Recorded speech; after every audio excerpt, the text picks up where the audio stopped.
This is Deadline here at VCF Midwest, and we're here with RavenWolf Tech, RavenWolf Retro Tech, and you missed it. Oh well, maybe next year, right?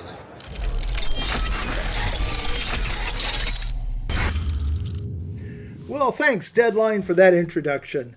So the way I met Deadline with CityXen was that when I was first starting to get back to DDM, I needed to get back up to speed on 6502 assembly language, and he has some great tutorials. So if you haven't seen them, go check them out at CityXen, and I'll put a link in the description.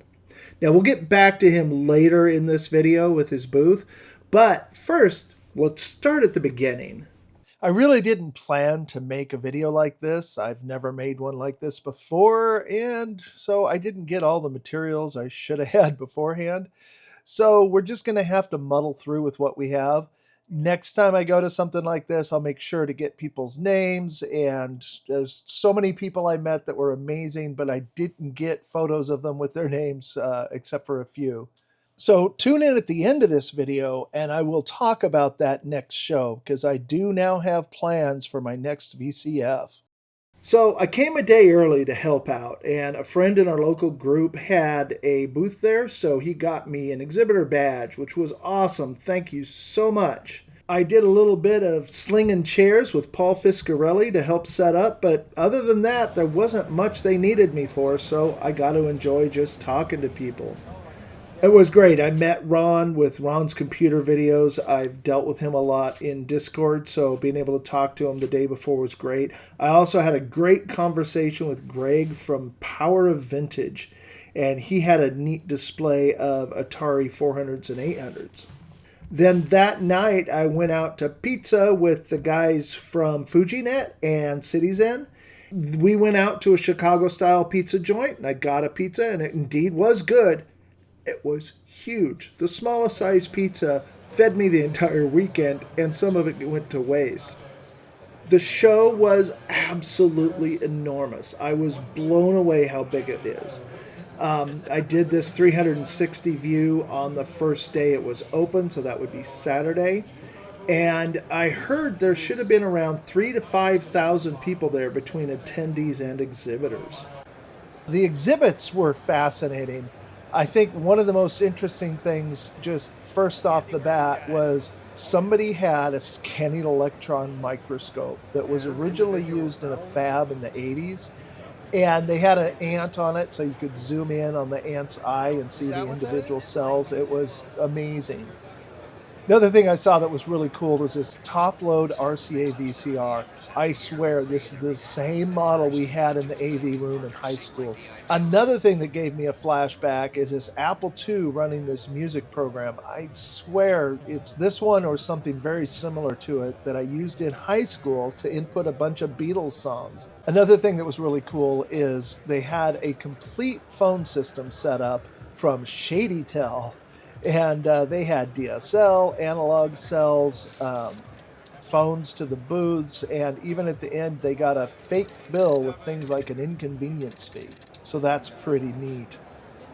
Now, the number one thing I was hoping to see at this show, and it was there, is Dale Luck brought the Lorraine prototype, which I have been dying to see. And I got lots and lots of pictures and video of it for the Amiga video that I'm working on. I had a long conversation with Dale. Fortunately, early on in the first day, people didn't realize what was there, so he was kind of empty while people were crowded around other areas. He told me the whole story of Joe Pillow and how it's completely wrong on Wikipedia. So in said Amiga video, I'll make sure to get that right. Another thing that was interesting is along the back wall, they had a whole bunch of YouTubers. To start out, they had the Stop Bits booth with Veronica of Veronica Explains and Taylor and Amy. Right next to them was Sean of Action Retro, who is the fourth member of the Stop Bits band. Then there was Clint of LGR, David Murray, the 8-bit guy, Adrian outside of his basement, and finally Kate, the Macintosh librarian, with her sidekick, Mackie. Watching them spend 2 full days talking to fans was exhausting just to see. Now, one thing I generally never do, pretty much never, is take selfies. But I figured I'd try a selfie with one celebrity, Rami. It didn't go well, not well at all. CityXen also had their booth with Deadline showcasing his wackadoodle Commodore 64 game and hardware with the new Chicken Puncher 2000 add-on. I tried to buy a meatloaf board from him for the Commodore 64, but he refused to take the payment. So he donated both a meatloaf board and a CityXen cartridge that we'll take a look at in a future video.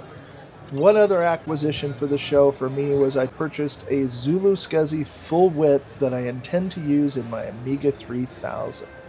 And then the last exhibit, which is far from the least, is I was walking along the back row and I saw a Sol 20 computer, which I had not seen in person since junior high school. And it had a little monitor on it running a game called Target. And as I looked at this, I literally felt tears welling up. I had not seen Target and a Sol 20 since I was in junior high school in 1976. And this is the computer that started me on my entire life of computers. So the guy at that booth saw that I was getting emotional. He's like, well, so he tells me, you should go to the next booth over and talk to that gentleman sitting in the chair. And I was like, well, who is it? He goes, that's the designer of the Sol 20, Lee Felsenstein. So I went over, I spoke with him briefly. He looked really tired by that point in the show, but I was able to thank him for literally setting the course for my entire life. There was a lot of interesting entertainment at the show, but the thing that really got my attention was the stop bits that I mentioned before. As I've been working on DDM, and I actually had it with me and was working on it in my room when I wasn't at the show, I find myself sometimes dreaming in assembly language.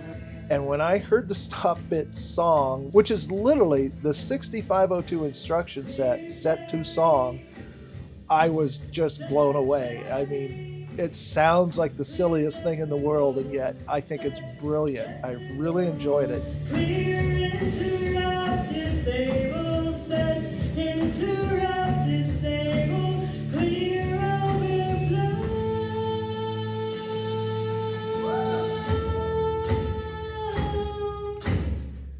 So they have an album out. It is on Bandcamp. So look up Stop Bits on Bandcamp and you can pick up the 5 songs on their album. I highly recommend it. If you're geeky like me, you're going to love it. So the festival was full of interesting people. And like I mentioned, there's just too many to name individually, especially because I didn't write down or record the names of many of them. And I'm horrible with names. I always have been. The highlights of the show for me was the Sol 20 rediscovery, meeting Dale Luck with Lorraine, the gifts and connections with Seth, and finally the Stop Bits show. I also met, for the first time, actually some fans of my channel, which is not something I have ever had to experience. And I really had a great evening having some drinks with a few of the guys. I know, I didn't get their names. I'm a bad man. I'll share the true Joe Pillow story in the upcoming Amiga 40th anniversary episode. I also have an episode coming up with part 2 of the recent updates to the game DDM. And I've got quite a bit done on that. I've got one more thing that I want to get done before I put that episode out, but it's really close to finish. One thing that is already done and in the game is going to be a huge surprise, except to patrons, but everybody else, I've got a really exciting thing to have you see, or otherwise experience. So, speaking of the next VCF, I have just found out that VCF Pacific Northwest is going to be back in 2026, and it's going to be May 3rd and 4th in Tukwila, Washington, just south of Seattle.